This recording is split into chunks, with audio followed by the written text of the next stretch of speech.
Hey everybody, how's it going? So today I would like to post the main testimony. I would like to post the video of what prefaced my testimony along with my testimony. I'd like to post the entire thing, and then I'd like to split it up into each individual person, since there were a list of over a dozen lobbyists against the bill that showed up. When we looked at the sign-in sheet at the end, it's funny because one of my YouTube viewers and myself were the only two people that actually signed in the sheet as for the bill, and there was an entire page of against. Now, what I want to do here, rather than just post my testimony, is post the preface to it, because many people are going to be confused as to why it is I'm over-explaining many of these points. Now, there were a few points here that were confusing to me. So typically the way this works, to my knowledge and understanding, is that there are sponsors for a bill. And the sponsors are the people who are in favor of the bill, who wish to see it passed, who think it is a good thing, and they will present the bill. And when they're presenting the bill, they'll explain why it's important, why it's a good idea.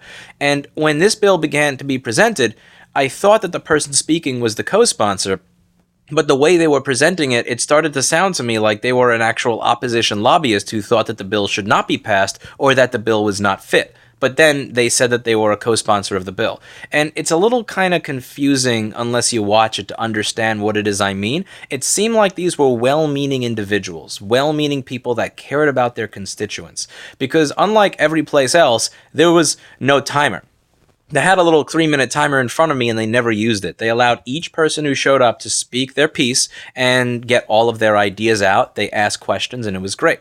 But the way the bill was presented to the committee, it was, in my opinion, it seems like they were talking themselves out of the bill before they presented it. So the way this works is, first the bill is presented by the sponsor. Then people speak for it or against it. But if the person who's the sponsor speaks against the bill in some way, shape, or form, it makes it very difficult for me to do my job and argue in favor of the bill, because now I'm not really arguing in favor of the bill. Now I have to essentially do two jobs. I have to introduce the bill while simultaneously saying why, this bill is needed, what is outlined in the bill, what is not outlined in the bill, what is risky, why it's not risky, and then after that I have to give my testimony as a repair shop owner, which was a bit difficult to do. And to be honest with you, one of the difficult problems here for me was that you speak after everybody else speaks. So I speak when chosen. So for about 40 minutes, I was listening to very nice, kind, well-meaning people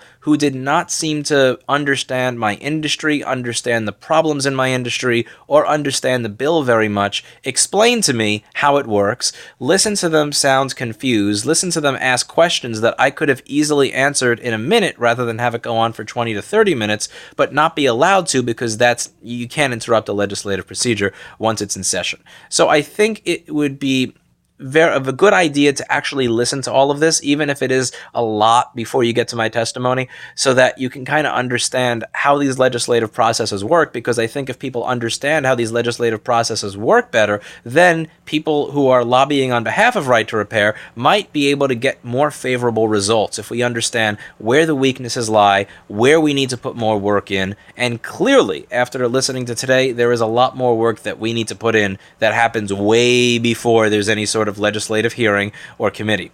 So I'm going to put a timestamp down here. If you want to skip over straight to my testimony and you don't want to listen to everything else, you'll be able to listen right down here.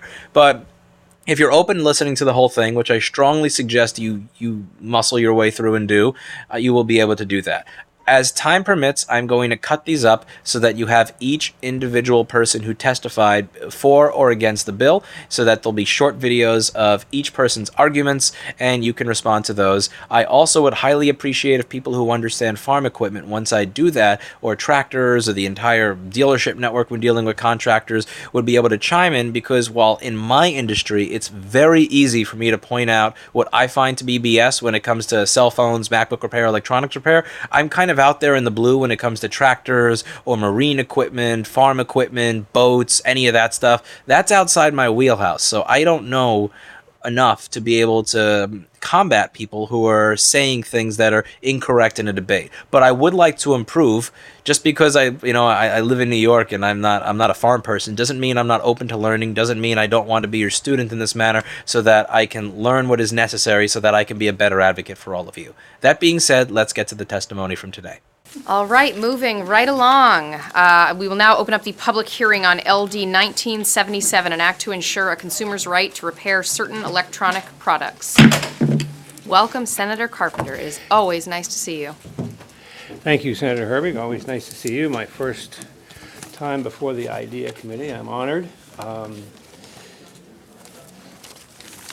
Thank you for allowing me to come and present LD 1977. I'll give you just a bit of history. I was asked to present this bill, recognizing that there are perceived problems out there with the right of consumers and other purchasers of equipment with digital electronic components, parts, to fix those as they break down. And so I agreed to do that. It is grown to a scope that I did not intend, and I want to begin by that and take responsibility for that. Nobody's fault but my own.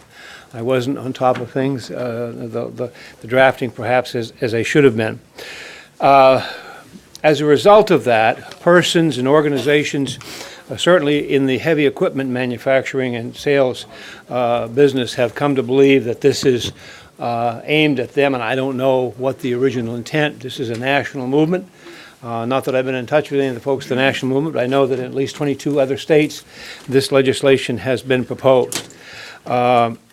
So as I told the equipment folks at lunchtime today, I had a meeting with some of them and said, you know, when you have this much smoke, chances are there's some fire somewhere, and I would suggest that they get in front of it rather than keep coming into this legislature and other legislatures day in and day out and time again to try to defeat these kinds of things.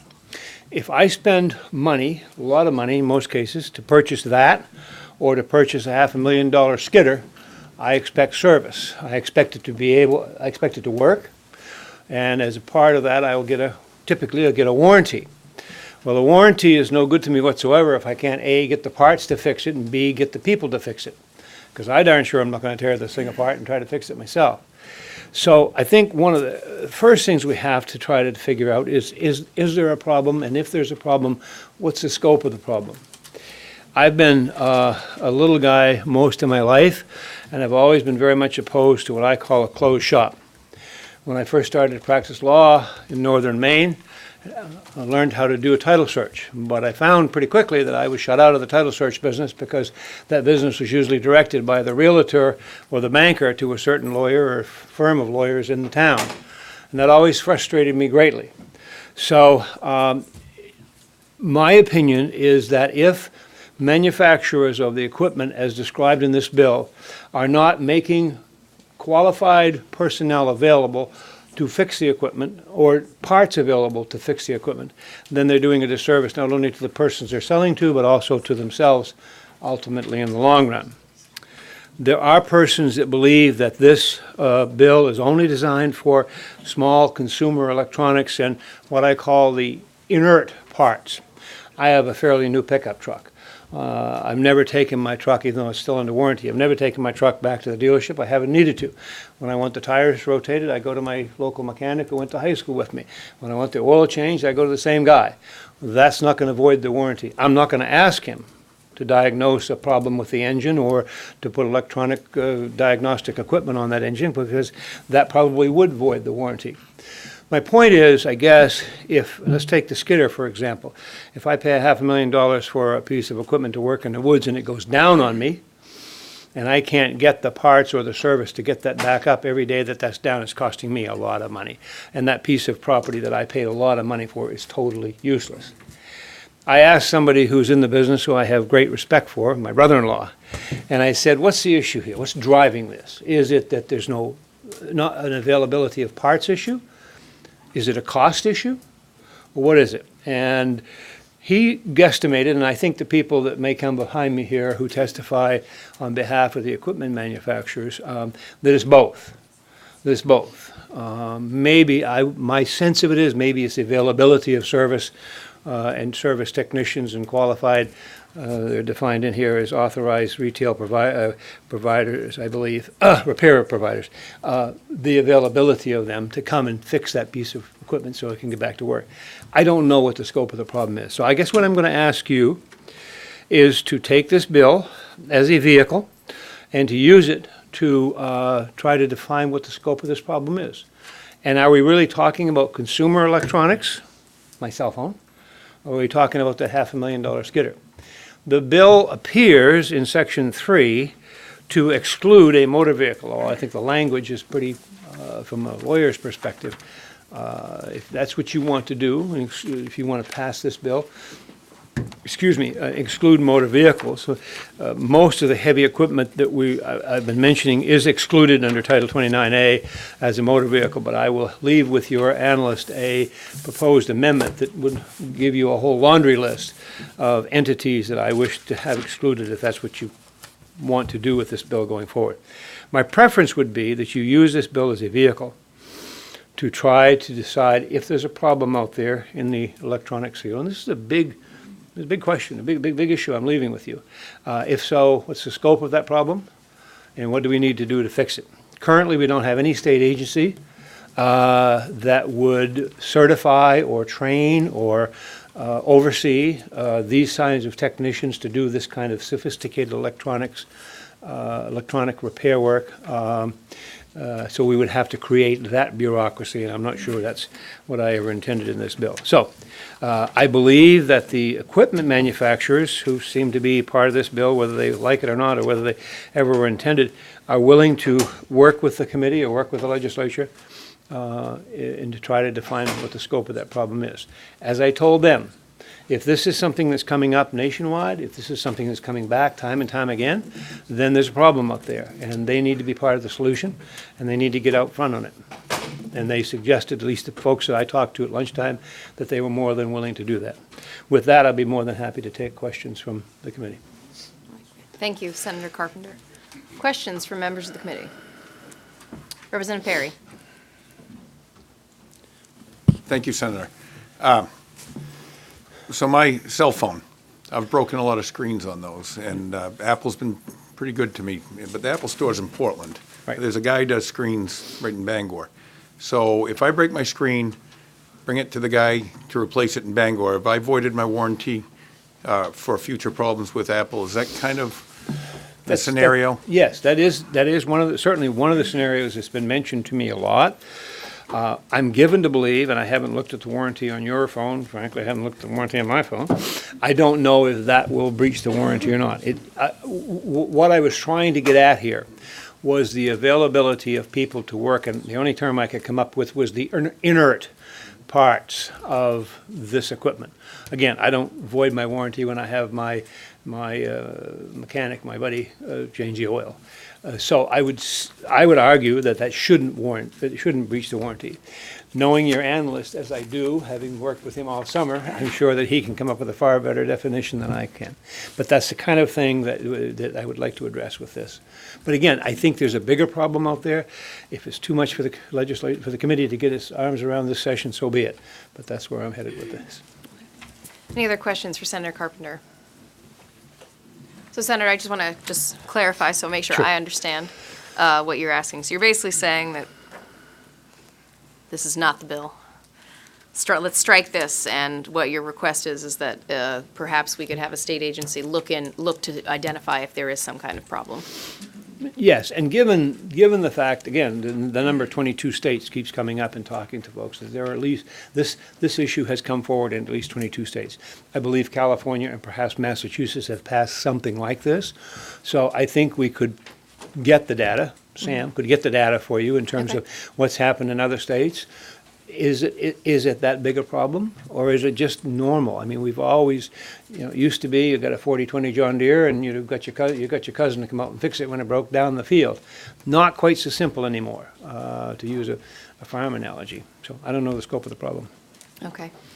Thank you so much. Thank you very much. I'm going to leave that amendment that I spoke of with your analyst, and if you decide to go forward, I would ask you to exclude those. Great. Make it very clear that those are to be excluded. Great. Thank you, Senator Carpenter. Thank you. All right, do we have any co-sponsors in the room? It looks like we do have a few. Yeah. We do. Welcome, Senator. Representative Ziegler.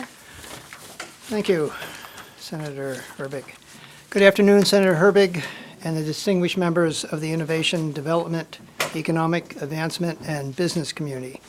My name is Stanley Page Ziegler Jr., and I represent District 96, consisting of the towns of Belmont, Liberty, Lincolnville, Montville, Morrill, Palermo, and Searsmont. I am here today to support LD 1977, an act to ensure consumers' right to repair certain electronic products. Senator Carpenter certainly made a good opening in regards to this, and I also agree that the complexity of this problem may be beyond this bill. But I was contacted by a constituent regarding the right to repair movement.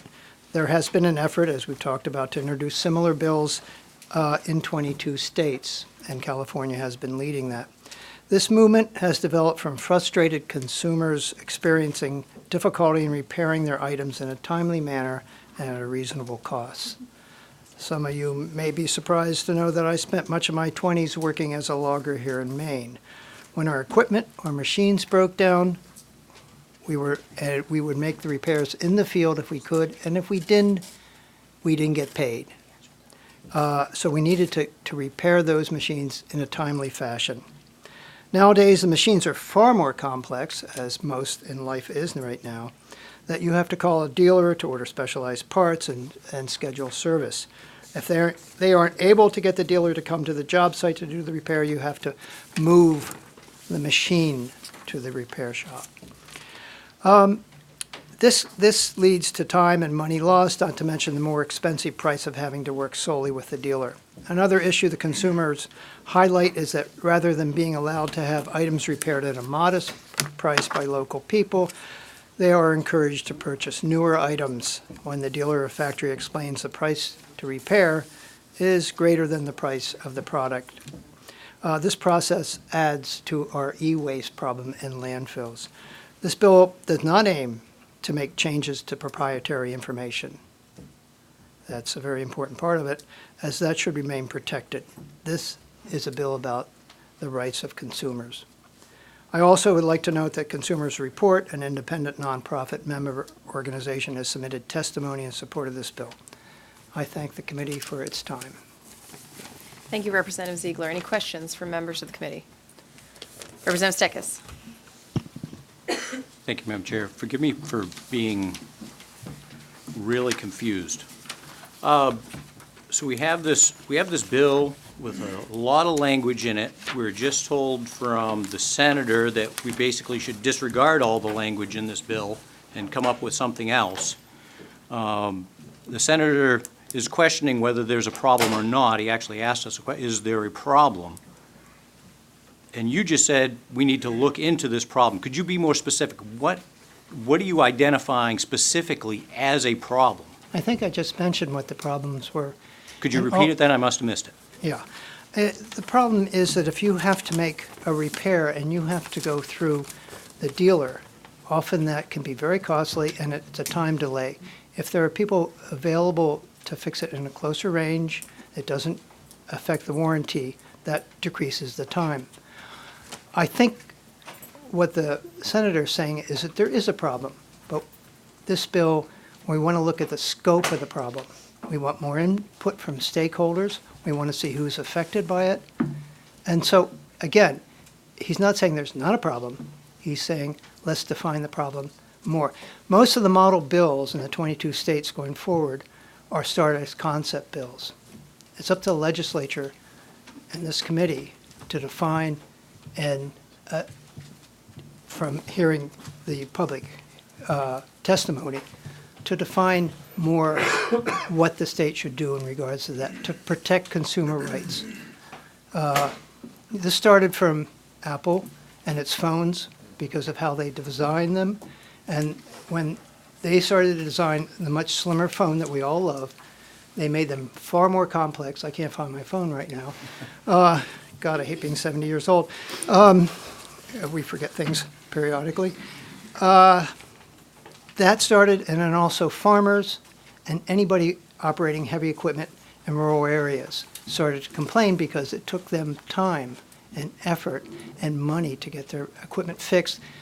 Previously, the equipment was not as sophisticated as it is today, and sophistication comes with, when I was working in the woods, there were two machines, and the rest of us were just loggers and skidder drivers. I worked for Georgia Pacific. Now it's all automated machines, very few of individual loggers. That's very complex machine. It's the stress on the machines, both farming and in logging in particular, since we're talking about these two entities, you know, they're quite hard. So I don't know if I answered your question, but I hope I did. Thank you. Any Could I other just follow up with that, please? follow-up, Representative Stichels? A little thick-headed. Too many skill saws and nail guns and that sort of stuff, probably. So the problem is, as we all know, machines break down. And what you're saying is they're not able to be fixed fast enough under current conditions. Am I following that? So somewhat. Okay. They're And- not. And if that, if I you're guess if saying that that's they're the not to be case, fixed in how? the time, I'm sorry? are we now looking at, why aren't they being able to be fixed in a timely fashion? That's the question. Is it because of dealers not allowing third parties to be involved in that? Because they're worried about proprietary information? And this happened in regards to automobiles in California. So maybe I am answering your question when you talk about a timely fashion.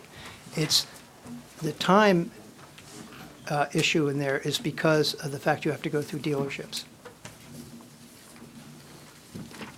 Okay, I think I'm starting to get what you're getting at. Thank you. Right, seeing no further questions. Thank you, Representative Siegler. Thank you, Senator. Any other co-sponsors that wish to testify? Senate President Jackson, always good to see you. Alyssa right here. I'm sorry.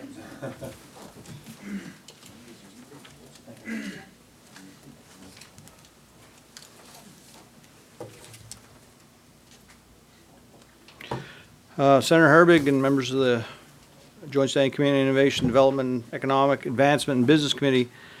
Name is Troy Jackson. I serve as President of the Maine Senate and have the great honor of representing Senate District 1, which is made up of the good people of Northern Worcester County. I'm here today to testify in support of LD 1977, an act to ensure a consumer's right to repair certain electronic products.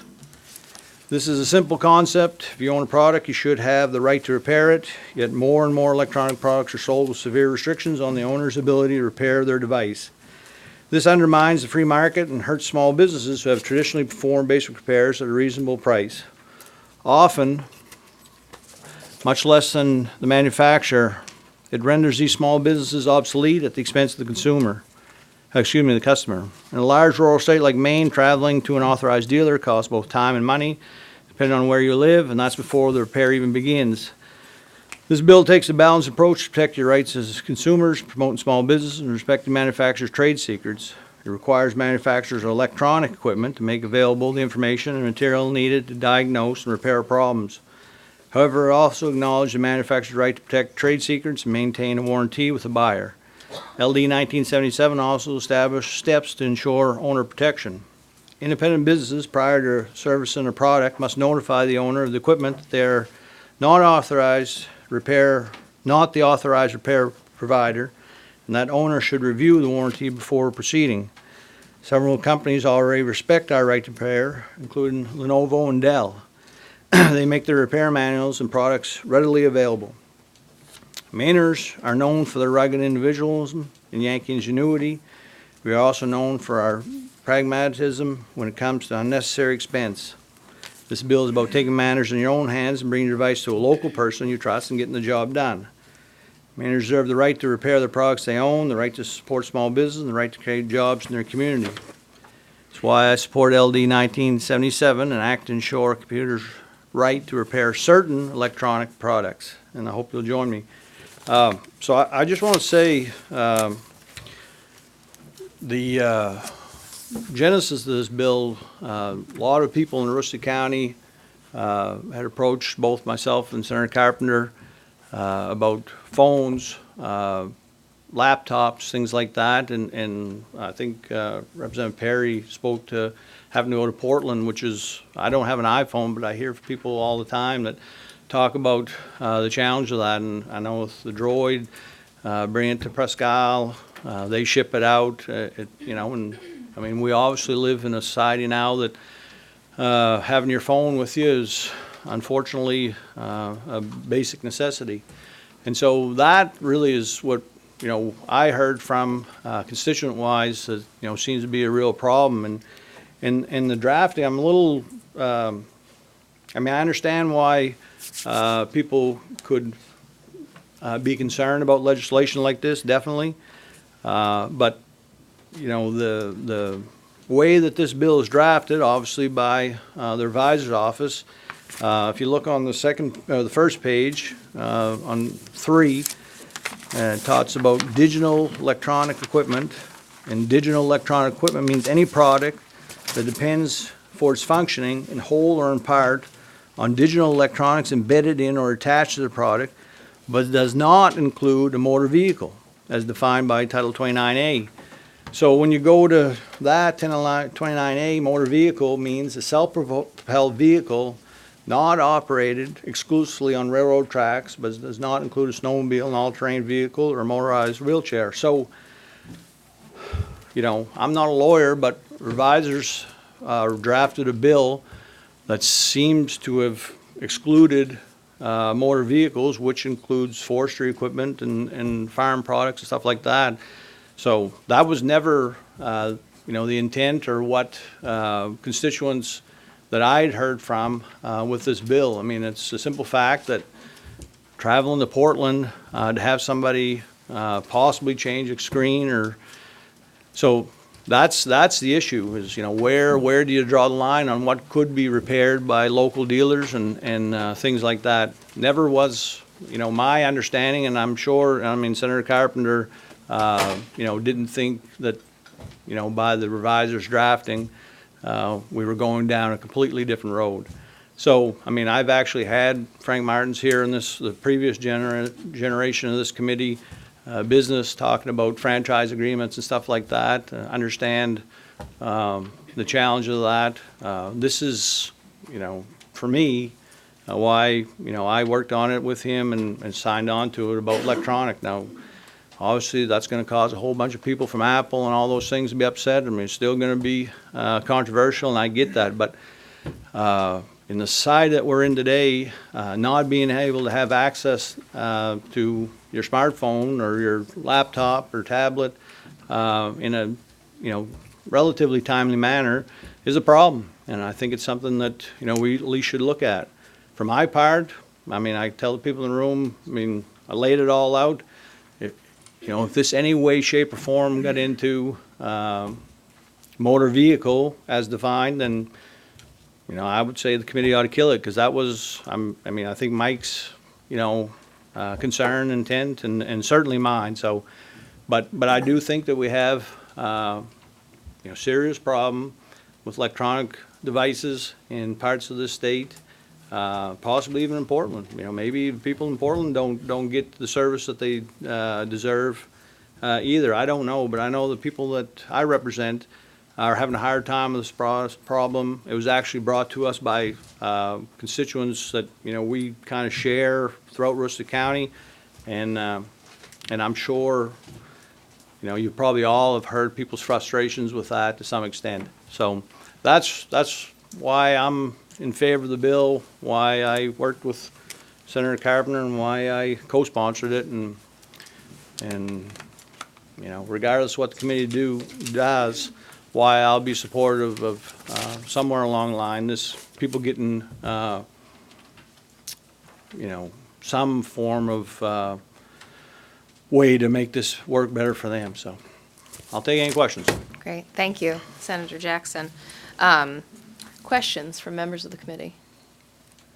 So thank you. That was pretty clarifying for me, actually. It was nice to have a very clear understanding of what the original intent was the bill, and just since we have a lot of people here, I think sometimes as legislators we try to craft legislation to get at a very specific problem, and I always say that lawmaking is like casting a net.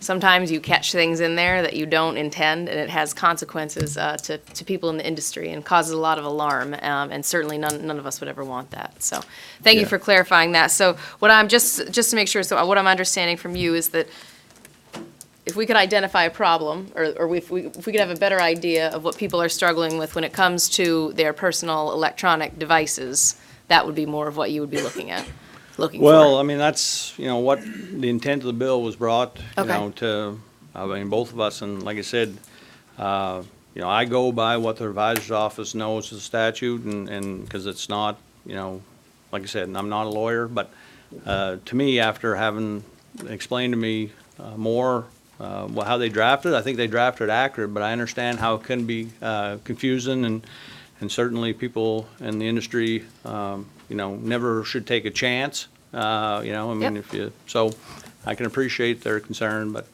that's absolutely not what the intent was. Okay, thank you for that.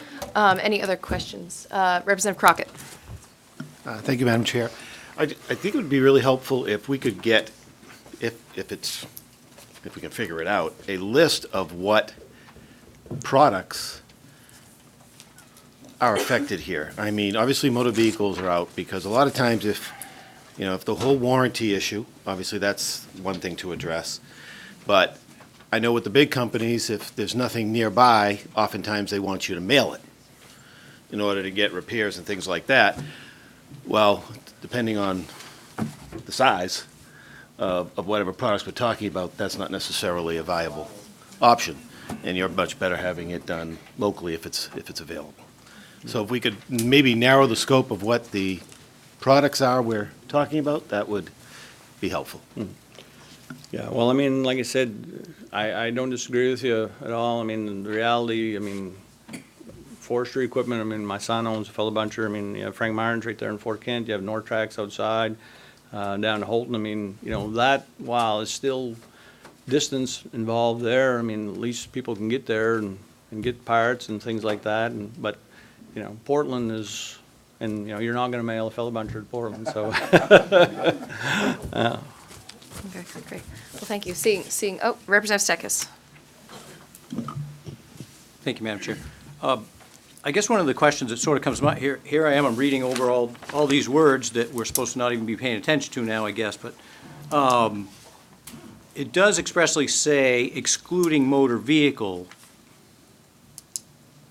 but is a farm tractor, a lawnmower, a skidder, a fellow buncher, a motor vehicle?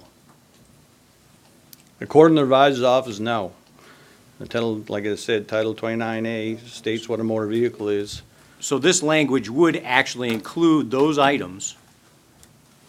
No, it wouldn't. Excluding motor vehicle, which according to the revisor's office, 29A means that a fellow buncher or farm tractor is a motor vehicle. And this excludes motor vehicles. All right, thank you. I'm not sure. Mr., I was going to say, I think, well, I'm sure our analyst, Mr. Seneft, will have a lot more information for us at the work session. Yeah, well, like I said, just to reiterate on that, the revisor's office, tried to make it clear in their language terms that this was for electronic devices, not including motor vehicles, and forestry, farming, even obviously any other is not a motor vehicle according to 29A. So. All right. Well, thank you for the information. Thanks for joining us today. Thank you. Take care. Appreciate it. Yeah, sure. Any other co-sponsors that wish to testify? Seeing our other legislators.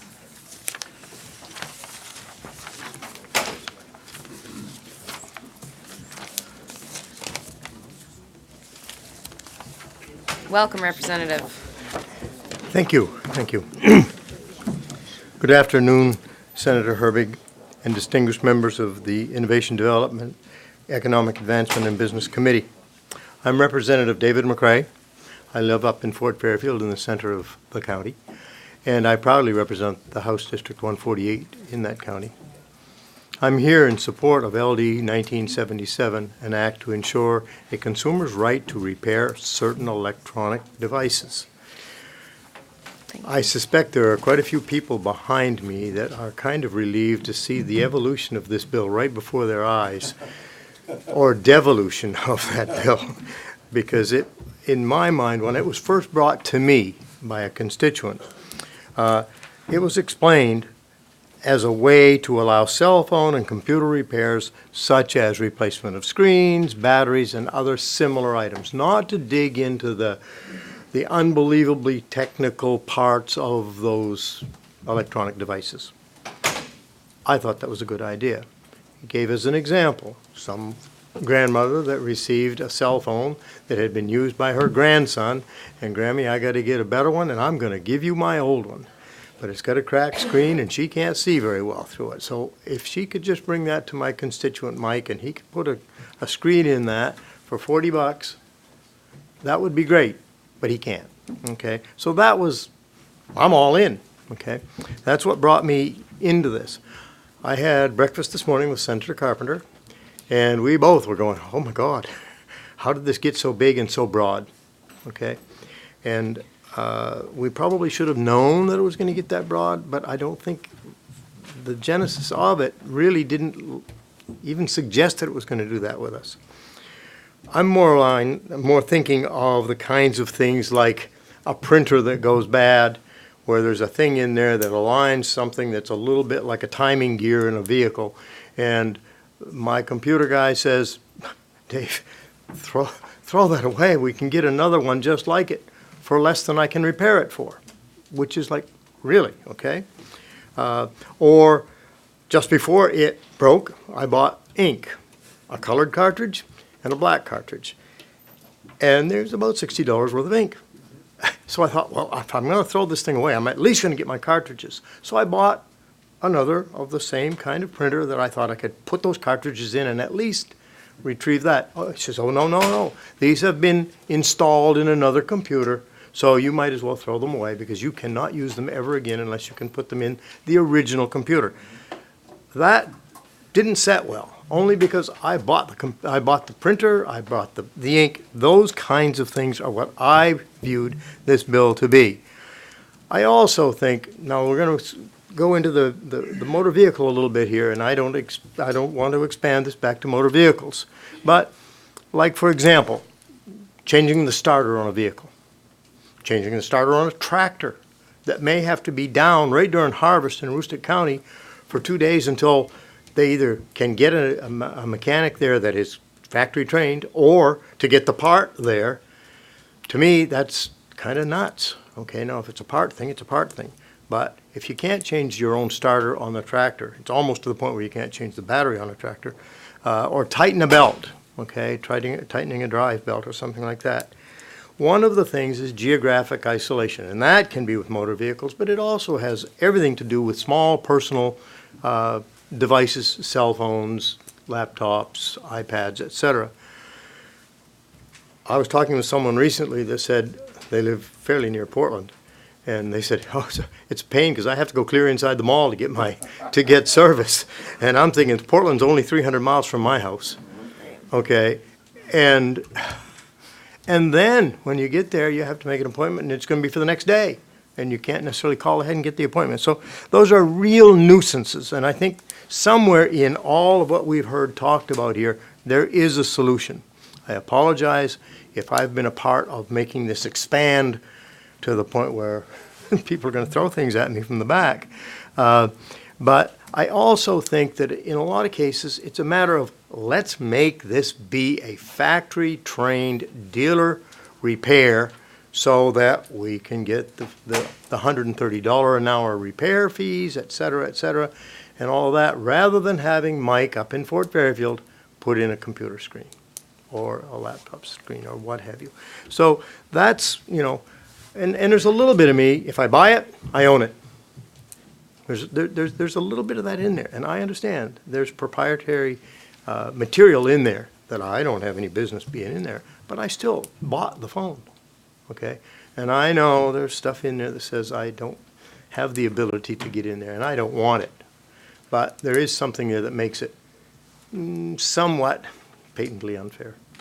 So with that, I do support the bill as it seems to be evolving, and maybe we can put something together that will really focus on on the kinds of things that the bill says in the title, right to repair certain electronic devices.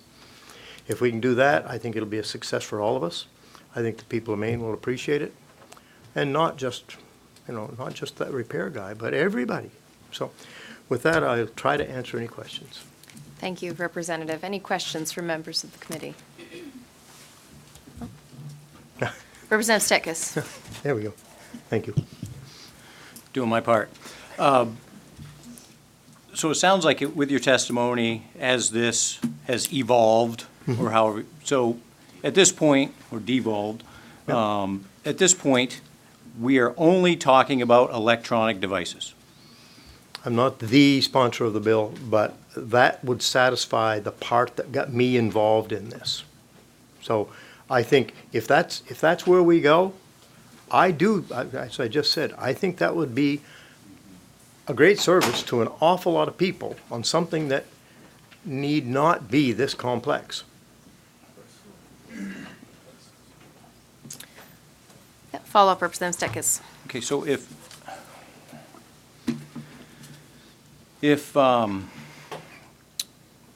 we can get to that point where it's only electronic devices, and of course you just mentioned, I think, one particular item, say a cell phone. Cell phone. Again, I've got, these are what we're not supposed to consider. We're supposed to erase all this. I'm just trying to, where are we going to end up? I guess we're going to look into this, but if under the cell phone situation, let's say 80 or 90% of the perceived problem that we don't know is a problem isn't a problem, do we just walk away from this? Well, I guess, in my opinion, okay, I don't want to fight for the right on motor vehicles and stuff like that. That went way beyond what I thought I was getting involved in. I firmly believe, as I just said, that everybody in this room would be better served if we could take it to Mike and have him put a new laptop screen in or something like that. I don't want him in doing real technical stuff because he's not going to be factory trained on a particular device. But I got a feeling, truth be known, I'm not the brightest guy in the world, but I think in an hour you could probably train me to change the screen on your cell phone. And I could do it proficiently. But you sure couldn't get me in there spot fixing some of the electronics in this thing. Of course not. Representative Higgins. Thank you.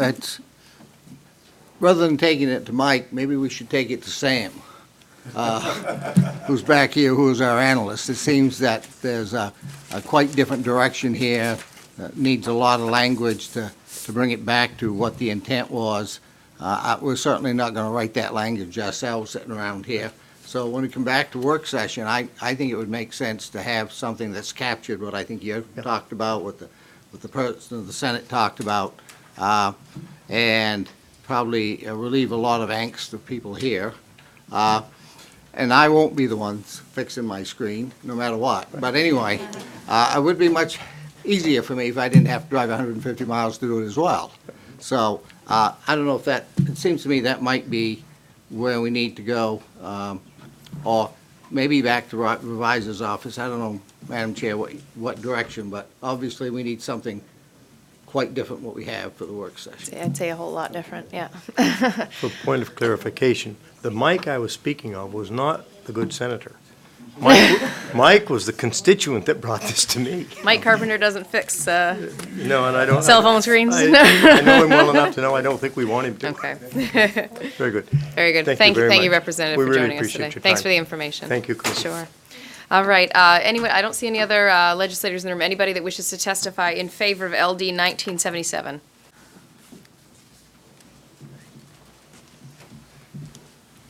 Hi, my name is Louis Rossmann with Rossmann Repair. I run a repair shop in New York City. Just want to say thank you very much for giving us the time to talk about this bill. Usually when I travel around the country and I discuss it, I go over the opposition arguments because they're usually false or made up. Here, I think a part of my job is going to be explaining how some of the bill is written and why it's written the way it is, because there appears to be some confusion regarding that. So the first thing I want to do is describe the specific scope of the problem and why it is at a point where people with issues with their cell phone are showing up in front of legislative committees. Let me talk a little about how devices were serviced 50 years ago and contrast that to now. So if you had, let's say, an appliance, a receiver, or anything like that 60 years ago, and you wanted to fix it, you could open it up, and it would have documentation inside that said how it was all put together. Now we don't have that. If you wanted to buy a part to fix that thing that you paid $1,000 or $2,000 for, you could call up the company, and even if they didn't have the part still in stock, they would direct you to somebody who has it. Let's fast forward to 2018. So with that laptop you have over there, if something goes wrong with it, I can buy a chip online for $5, replace it, and you're back in business. Your data's there, all your software's there, and you're good. With new machines, what happens is Apple has done something, and many other companies are starting to do this. They change that chip so it speaks on a different address so that I can't use last year's chip. Now, if I contact Apple, they won't sell it to me. If I become an Apple authorized service provider, they still won't sell it to me. If I go to the company that makes that chip, they will say, we are not allowed to sell that to anybody but Apple. And you know what happens when you go to Apple? They say it'll be $1,500 to fix that board, but we're going to replace it with another one, so not only is it $1,500, but all your data is gone. So if you drive 4 hours, which is what you have to do here, because there's one Apple store in Maine that I can find, you are going to drive there, you're going to spend $1,500 for a repair that you could have spent $200 for, and all of your information is gone. This is why when lobbyists say this bill is a solution in search of a problem, I think that's disingenuous. Because if that lobbyist who's reading off of a script has their script stuck inside that machine, is not turning on because a $5 chip is not available, I'm certain they would see that as a problem. Now, the next thing that comes up is dangers. It is dangerous to have unauthorized people work on these products. One of my employees is a mechanic. He worked as a mechanic for about 25 years, and he showed me an AutoZone commercial that came out last year. It's called I Did It. And in the commercial, you have 4 different families working on a car, and it's implied that they're working on this car for the first time. The one that struck me the most is seeing this mom-daughter duo, which the girl is like probably 14 years old, and she's helping her mom lift the car up onto a jack so that they could change the brake pads, the part that allows this 4,000-pound hunk of metal to stop. We are okay doing that because we are a nation that takes pride in self-sufficiency. We take pride in our ability to fix problems and service our own personal property. Yet here we are where you're going to hear arguments where people are going to read from a script and tell you that replacing this little 3-volt battery inside of your phone is so dangerous that you shouldn't do it. It doesn't make any sense. The problem here is that the culture has changed drastically. Because 70 years ago, even the greediest of companies would never do this, whereas today, many eco-friendly companies that hide inside this progressive blanket and pretend to care about the world are taking these types of actions just so that they can make a little bit extra money, just so that you buy a new one so that their stock price goes up every week. That is the problem that we face here. And the culture has changed, but the law hasn't caught up with it. The last example that I will give, because I think it's a good one, if you unplug that machine, it'll work because there's a chip that reads the battery.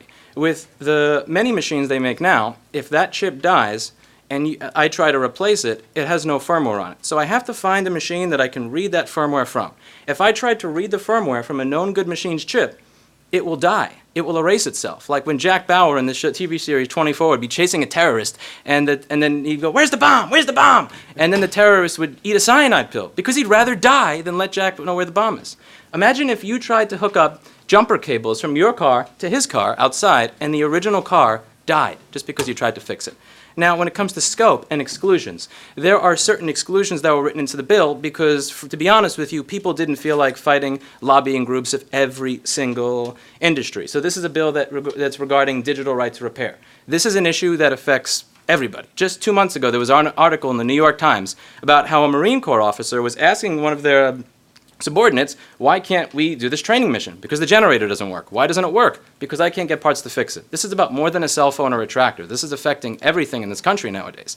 Now, the reason that there are certain exclusions is because we may be okay going up against the lobbyists in the cell phone industry. We don't want to go up against lobbyists in, let's say, the medical industry in that state. So in Boston, they amended the bill to say this affects digital electronics, blah, blah, blah, but we are going to make an exclusion for medical devices because we don't want to go into the rabbit hole of liability and everything if something happens. But this is an issue in the medical industry because in the medical industry, there are hospitals where there's $100,000 to $200,000 machines. They need a $200 power supply. They wind up just forcing the hospital to replace it and pay $100,000, which, by the way, is why our hospital bill has been going up over the past 20 to 30 years.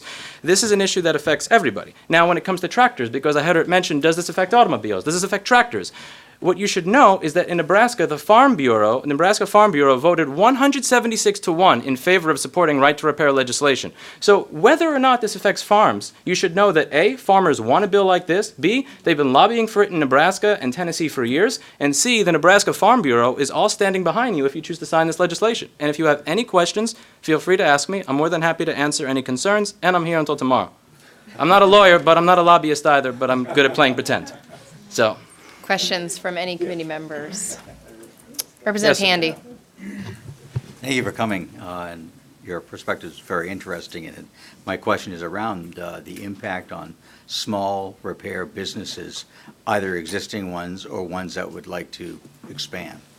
Could you kind of... Absolutely. So for me, if this bill doesn't pass, I will still be able to do my job because I've been in this business for 12 years and I have a lot of contacts. For new people who want to enter the business, they're the people who are truly being hurt by these practices. That chip that I said I can't get, I now can get. And I can't say how I can get it for obvious reasons, but I have the access to it. People who don't have experience can't, which means that if you have that problem in Maine, there's probably nobody in Maine that can get that chip and fix it. If this bill is passed, somebody in Maine will be able to buy that chip for $10 to $15 and fix your device and maintain your data. The reason that this is important to me and the reason that I travel as often as I do rather than work on my own company and 14 employees is because I want people to be able to follow on the path that I followed. I used to be poor, I was broke, and this is the industry that allowed me to satisfy over 30,000 customers, make a name for myself, and hire 13 people away from jobs that previously paid the minimum wage that they now make 2 to 4 times as much. So this has great impact on small businesses, and it will bring a lot of tax revenue to your state. Sure. Any other questions from members of the committee? Yes, Representative Stetkis. Thank you, Madam Chair. I don't listen nearly as fast as you talk. I didn't catch your name, I'm sorry. My name is Lewis. In every other state that I testify in, they have that timer set to 2 or 3 minutes, so I've gotten into this bad habit of talking to it quickly. I appreciate you not using it, by the way. Thank you. Any other? Oh, sorry, go ahead. So Louis, one of the things that's been mentioned previously is the right to repair movement. Yes. And where you're traveling from state to state to state, is this something that you're involved in? I've been doing this for 5 years, yes. So you're part of the right to repair movement or the right to repair organization? Yes. It's not so much an organization as it is a group of independent repair shops that advocate and support for this legislation. So what do you, I guess this group of independent repair shops, do you call yourself something? Are you an organization? Not really. We just call ourselves or Independent Repair. In Nebraska, someone said Repair Family, but that kind of got made fun of by the senators up there, so I try to avoid using it. No, sorry, Michael. But yeah, it's just a group of independent repair shops that we all deal with the exact same thing. If I want to fix one of your machines, I have to go to some kind of shady-looking Russian website, give them my credit card information, hope that it doesn't get used in a way that it shouldn't, and get a document that I probably shouldn't have access to. If I want to buy parts to fix that machine, that chip that I just told you about, I can't tell you who supplies me that chip, because if I do, they'll get in trouble. But I need to be able to get supplied that chip in order to do my job. And I have everybody from normal customers to NYU students to members of the New York City District Attorney's Office that show up at my store to try to get me to recover data for devices that they need fixed. It's important. And that's where I'm at. So, Follow-up, Representative that was Stetkis. rabbit hole, thank you. Sure. So I gotta be careful. I guess I'm just trying to figure out where, we've got several pages of legislation here that we're not supposed to pay attention to now. You've testified in other states. Is this, have you looked at this I've legislation? looked at that. I don't have that memorized because it Okay. changes from state to But state. is it similar to other That is- legislation that you testified in favor to in other states? That is very similar to legislation I've seen in other states. In Boston, the only issue they had was exception with medical devices. I did not see an exception for medical devices in this bill, but that looks like a 90% copy and paste of bills that have favorable support in other states. I testified in Washington to a very favorable array of senators, and they all were happy with the bill as it was. And those bills included more than just electronic devices? They included electronic devices the same way that this does. The issue is not that it includes more than electronic devices because this bill only refers to electronic devices. The problem is that electronic devices are in everything. So if you want to fix a John Deere tractor that costs almost $1 million, the issue that farmers in Nebraska were having is that if you want to fix it, you can actually fix the issue you have, but you need to have someone come out from the dealership with a little computer and hook up to it and say, okay, it's been fixed now it can work again. Because when it fails, they're not able to use it again immediately. So once they replace whatever fuse or whatever it is that broke, I don't use tractors, I'm not a farmer, the way it was explained to me is once they've actually fixed it, it won't work until someone from the dealer shows up and plugs in a machine. So it's not about fixing the tractor, it's about the fact that electronics are inside just about everything nowadays. So it applies to just about everything. So if you have a machine in a hospital, we're not talking about fixing medical equipment, but there's a power supply that powers that medical equipment, and that will fail, and that is something that can be fixed for $200 rather than replacing the whole thing for $100,000. So it's not so much about what devices does this apply to, so much as it is that electronics aren't everything nowadays. They're being included in everything nowadays. And if this is what's going to happen on the small scale with cell phones and laptops, it's going to get only worse and worse as this expands outwards. I didn't even know until 2 months ago when I saw that New York Times article that this affected people in the Marine Corps. I was astounded. I had no idea that, for lack of a better way to put it, that they had the cojones to tell the Marines, you can't fix the generators that we sold you. Just to clarify, there was a lot there. So what you're saying, with your experience with this legislation that is very much like legislation in other states that you testified in, it is justified that these folks with farm tractors and skidders and everything else, in your experience, this applies to what they're concerned about as well. This fully applies to what the Nebraska Farm Bureau is concerned about and voted 176-1 in favor of supporting. Thank you. Also, I'm sorry to interrupt, but this was also vetted by lobbyists, I believe as well, like who were helping us write and craft this bill for several years before it came to you. Were they reading from a script? No. I don't like scripts. Any other questions for members of Representative Perry? Thank you. Thanks for being here today. So it sounds like, obviously, this is a problem that affects people all over. A lot of states are taking this issue up, and there's a lot of favorable support out there, it sounds like. Have any states passed anything like this yet? This is a fairly recent movement or No need states have for it. passed anything yet, to my knowledge.